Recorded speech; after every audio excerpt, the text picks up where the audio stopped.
Welcome to a world where shadows hold secrets, and every whisper could unravel a tale of darkness. Tonight, we journey into the unknown, exploring the chilling depths of human nature and the twisted paths of those who walk among us.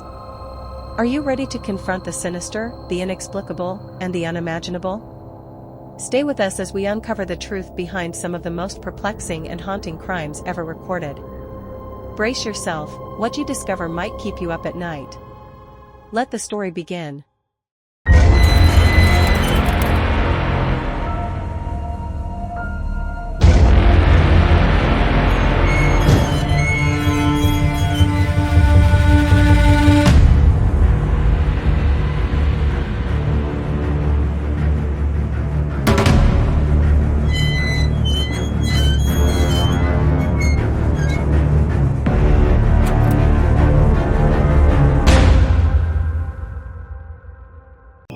When we usually talk about unsolved murders, we think about the culprit, the unknown suspect who is still at large, awaiting justice.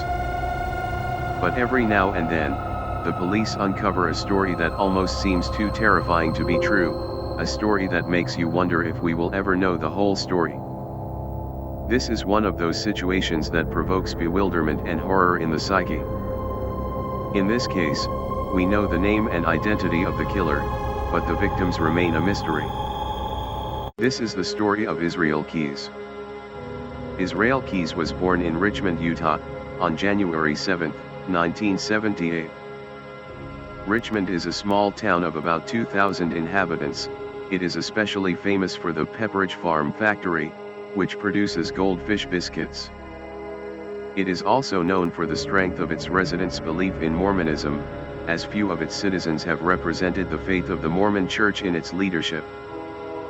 The classic film Napoleon Dynamite even had some of its scenes filmed in Richmond, which helped to enhance the small town feel. But, unfortunately, for many people, Richmond will be known as the birthplace of what investigators will consider the most accurate serial killers of all time. Israel was born into a large Mormon family. He was one of 10 children born to his parents. They lived in a very religious family. Israel was educated at home by his parents, who undoubtedly tried to protect their pious family from external influences. Many have tried to offer theories about how this confined religious upbringing shaped Israel Keyes into the man he would later become. But his upbringing would take an interesting turn at the stage of his youth. In his youth, Israel and his family moved from Richmond to an area located north of Colville, Washington. There was no big jump about their origins in Utah. Shortly after moving, the Keyes family began attending a church known as the Ark. The ship became known in the region for its racist views, motivated by the white supremacist views found in the Cascade region, and strong religious roots in the faith of Israel. The ship was one of many religious movements with a Christian identity that originated in the region. While Israel would move away from religion later in life, it is possible that some of these ideas contributed to motivating his deranged mind to become what he would later become. He grew up to be a narcissist and passionate about the idea of violence. He admitted later in life that he used to torture animals such as cats for entertainment, and he had a range of emotional and psychological problems. But all theories about his origins can be attributed to the murder of a 12-year-old girl outside Colville, Washington. In one of his stories to the police, he did not mention the name of the victim, but the police tried to connect what he said with cases of disappearances in the same places where he was active. Julie Harris was a 12-year-old girl, suffering from a double amputation. She became a champion at the Special Olympics. She, of course, lived in Colville, the small town on the outskirts of which the Keyes family lived. In 1996, little Julie Harris disappeared, and many believed that she had run away from home, according to reports of her mother's friend living with them. Her prosthetic limbs were later found near a riverbed, which shifted the investigation from her disappearance to her murder. While many have long suspected her mother's volatile boyfriend as the main suspect, the closeness to Keyes and his origins cannot be ignored. It was at that time that Israel came of age, leaving the Colville area behind. No one is sure when Israel began to show violent inclinations, but over the years he began to become fascinated by the stories of serial killers.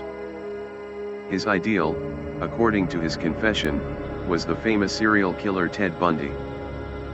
Israel was impressed by Bundy's determination to kill and his desire to inflict pain on others. No one is sure when these violent tendencies began, but he undoubtedly helped inspire Israel Keyes to create his own style of working crime. When he was 17 years old, Israel moved east for a short time, but admitted that he lived in New York State for a few months around 1997. Later, he owned a large piece of land in upstate New York, near the town of Constable. At 18, Israel moved again and entered another part of the Pacific Northwest.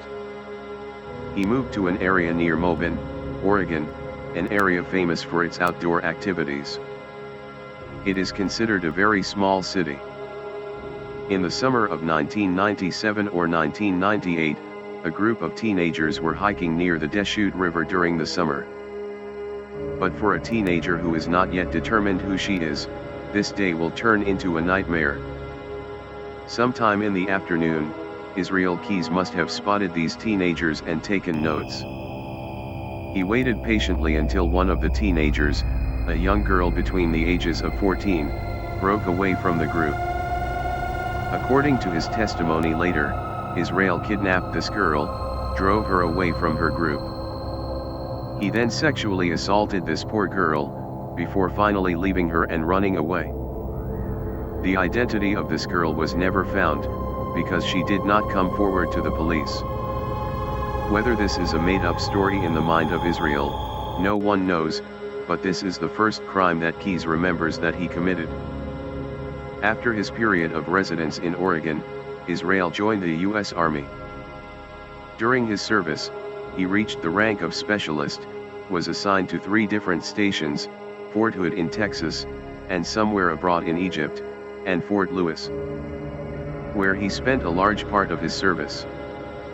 Keyes never admitted to any crimes during his period of service. He says he committed several crimes after being honorably discharged in 2001. Israel moved to Nebe, a small community that practices fishing prominently. Its inhabitants are Native Americans, and Israel was supposed to look unnaturally prominent, but he soon became a productive citizen of Nebe. After a while, Israel has a girlfriend, and he has a daughter. While being a father did not prevent him from committing any of his future heinous crimes, it did prevent children from being targeted. Keyes admitted that he killed his first victim sometime between July and October of 2001. We do not know the identity or location of this victim, but the FBI believes that it was at this time that Israel Keyes began his murder spree. Keyes confessed to the murder of one victim in the second half of 2001, but the next few years remain almost a mystery. Not only for people who knew Keyes, but also for FBI investigators who spent months and years trying to trace his steps. This is the period of time when Keyes became a serial criminal. Before this period, he committed rather random crimes, but this is the period when Keyes began to focus on his criminal pattern. Sometime between 2001 and 2005, Keyes murdered a married couple in Washington, but refused to provide any details. And all we know is that in the 4 years after his first crime, he committed murder again. Investigators were not even sure whether the couple were residents of Washington, or whether he kidnapped them and drove them to Washington. Their identities were never discovered, and there is no evidence that Keyes committed these crimes other than what he said. In Keyes' interviews with investigators, he would point out that this couple was buried in or near a ravine. The investigators also assumed, based on his subsequent crimes, that he had taken the couple's car and driven it a good distance away from the crime scene, to separate the two and make their bodies impossible to find. Years later, Keyes admitted that his main way to find victims was to let them come to him. He preferred to find them in public parks, camping sites, hiking trails, places where people might naturally disappear. In 2005 and 2006, Keyes continued his crime series, committing 2 more crimes that were completely independent of each other. He later confessed both murders to investigators, but did not reveal the names or even the slightest hints about the identity of any of the victims. We do not know how many victims he may have collected in this time period, since he admitted that he liked to kill in the summer and autumn months, when tourists in Washington state are at their highest. Keyes admitted that he used his own boat to get rid of these victims, but only admitted where one of the bodies was located. Deep under the surface of Crescent Lake, located on the border with the picturesque Olympic National Park and an hour east of his home in Niobey. He slightly indicated that the bodies were submerged under hundreds of feet, to the depth of the lake itself, but nevertheless no bodies have been recovered from Crescent Lake so far. Deborah Feldman was a woman on the verge of collapse. She was approaching 50, Deborah was addicted to many drugs, and despite the best intentions of her adult son, Matthew, her condition did not improve. In their last conversation, Deborah visits Matthew, demanding that he hand over the $400 he recently received as pay for his job in fast food. She threatened that she would kill herself if her son did not hand her his salary, but at first he refused. Eventually Matthew heeded his mother's request, handing her the money. "That's what the family does," he said later. Deborah J. disappeared. Feldman, a resident of New Jersey, a few days after that conversation. To this day, her fate and whereabouts remain unknown, but her son has not forgotten his missing mother. Later, the FBI compiled the narrative that Ezreal Keyes kidnapped a woman in New Jersey, who later transported her to upstate New York, where she was killed and buried. They do not believe that she was buried in the land that he owns near Constable, but the probability of burying the body nearby is high. They connected this with the disappearance of Deborah Feldman not only by chance, but by Keyes' semi-confession. During his interrogation, photographs of many missing men and women from the states visited by Keyes were shown, in the hope that he would get to know some of them to give the families some closure. No indicated most of the photos, but when the photo of Deborah Feldman was shown, he stopped. His responses to the photo may be the only answer that Deborah Feldman's family will get. "I'm not ready to talk about it," he said before leaving the topic forever. One day before the disappearance of Deborah Feldman, on April 10, 2009, Keyes began to expand his criminal activities. Wearing a fake mustache, fake beard, sunglasses, and coat, he walked into a community bank armed with a silver pistol and demanded money. He succeeded in obtaining an unspecified amount of money, and although his photo was shown over the local news and the town of Tabor Lake closed all roads leading into and out of the city. Keyes was never arrested or identified. No one in the area recognized him, because he was a complete stranger, and he hid in a local camp until things calmed down enough for him to escape. Investigators later found out that this was one of several bank robberies committed by Keyes, as a way to finance his constant travels around the United States. In April or May 2011, Keyes visited a park near the Woronzow Point, located near his hometown of Anchorage. He had a rifle with him, and he fully intended to shoot a couple he saw in the park parking lot. When a police officer arrived at the parking lot, Keyes laid eyes on the officer. But he retreated only when he found out that a second officer was also present. On June 2, 2011, Israel left Anchorage to Chicago, to Essex, Vermont. Years earlier, during one of his many trips east, Keyes had buried one of his killing equipment in the woods outside a house. The house belonged to Bill and Lauren Currier, an elderly couple loved by everyone who knew them. Bill and Lauren Currier were longtime citizens of the area, having worked at their jobs for over 20 years. So when they both missed work the next morning, questions were asked. On the evening of June 8, Keyes broke into the house of Bill and Lauren Currier and surprised them. He handcuffs the two, and kidnaps them using their own car. This drove the terrified elderly couple to a nearby abandoned house, where he led Bill to the cellar. He kept Lauren upstairs, where he began sexually assaulting her. Bill began to struggle in the basement, and this loving husband tried to free himself to save his wife. Unfortunately, Keyes had come prepared for this. He shoots and kills Bill Currier, and then strangles Lauren to death. Keyes moved their bodies to the basement of the abandoned house, where he covered them with garbage bags. Then he poured caustic soda on them, hoping that the bodies would rot badly before anyone would find them. Israel covered the bodies with as much debris as possible to hide them, and simply left. Unfortunately, the bodies of Bill and Lauren Currier were never found. The abandoned house in which they were left will later be demolished. The demolition crew noticed that the cellar had a strong smell of rot, but they assumed that the previous tenants were fishermen, since fishing was very popular in this area. The wreckage and the remains of the abandoned house were sent to a local landfill, and the only evidence proving that Bill and Lauren Currier were killed was the testimony of a proven psychiatrist. Bill and Lauren Currier are still 2 of 3 victims who can be conclusively attributed to Israel Keyes, with the 3rd victim still to be found. Israel Keyes had a taste for blood, and he began to feel invincible. Less than a year later, Israel Keyes committed his most famous act. Breaking his usual pattern, he decided to kill near his home.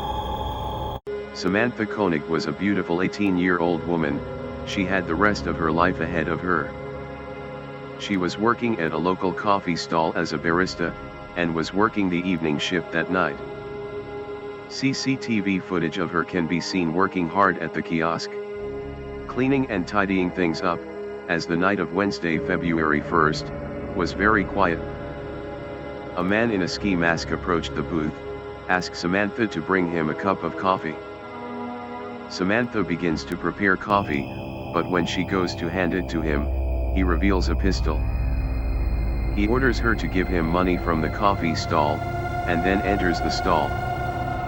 He handcuffed her, began to lead her away from the coffee stall. This masked abuser revealed that he was going to kidnap Samantha and blackmail her family for ransom, but she tried to inform him that her family did not have much money. This masked man said that he plans to collect money from the community to bring her back alive, and ordered her to follow his instructions. During this trip to his nearby truck, Samantha tried to escape.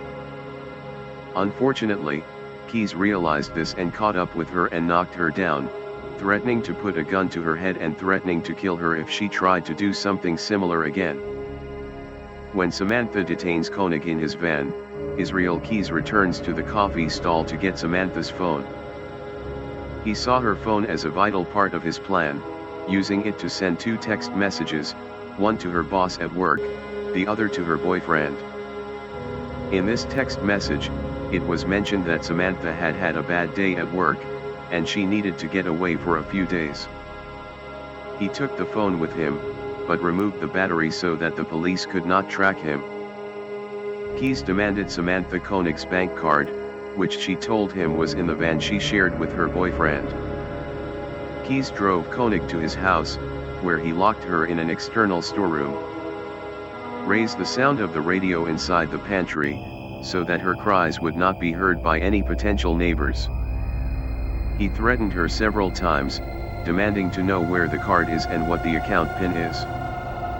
She told him about it, and then he left to get her card. The truck that Samantha Koenig and her boyfriend shared was parked right outside their house, and Keyes tried to break into it. This, or the previous text message, had alerted Koenig's friend, who went out to confront this stranger. A brief altercation occurred between them, in which Keyes barely managed to escape, but her boyfriend returned inside to try to get help. In that period of time, Keyes managed to get the card and ran away, sealing the fate of Samantha Koenig. On the way home, Keyes tests the card and finds that it works. He began to withdraw Samantha Koenig's money, and then returned to his home. There, Keyes sexually assaulted Koenig before strangling her. She would have died a few hours after her abduction, but her family, friends, and loved ones would not know about her fate for several months. Early the next morning, February 2nd, Israel Keyes left for New Orleans. He left Koenig in the pantry in his yard, reassuring that she would not find out during the time he would be away. Keyes had previously purchased a ticket for a cruise departing from New Orleans, which would take him out of the country for the next 2 weeks. During this period, the Koenig family and Samantha's loved ones began to despair for any news. The only news they got was those 2 text messages, followed by the incident when someone broke into her truck and stole the bank card. They didn't know anything, and they didn't know until February 17th. On February 17th, Samantha's boyfriend received a text message from her phone, informing him that there was a ransom note in a nearby park. The ransom note was found hiding under a leaflet about a missing dog by police in Anchorage, and demanded a sum of $30,000 in exchange for Koenig's safe return. On the other side of the ransom note was a photo of Koenig, taken a day or so earlier, designed to look like she was still alive. Keyes had had her eyelids sewn open to make her look alive, and had placed a 4-day-old newspaper under her arm to look natural. Believing that his daughter was still alive, James Koenig began to beg the community to raise funds to save his young daughter. The community did a great job of rallying to return one of their own, and they began depositing money into Samantha's account, to which Keyes still has access. Unfortunately, Samantha Koenig had been dead for about 2 weeks now, and Keyes was ready to get rid of the evidence. He began dismembering her body, and led her to the frozen Matanuska Lake, where he had to make holes in the surface of the lake to bury her body piece by piece. Fortunately, this will be the last violent crime committed by Israel Keyes.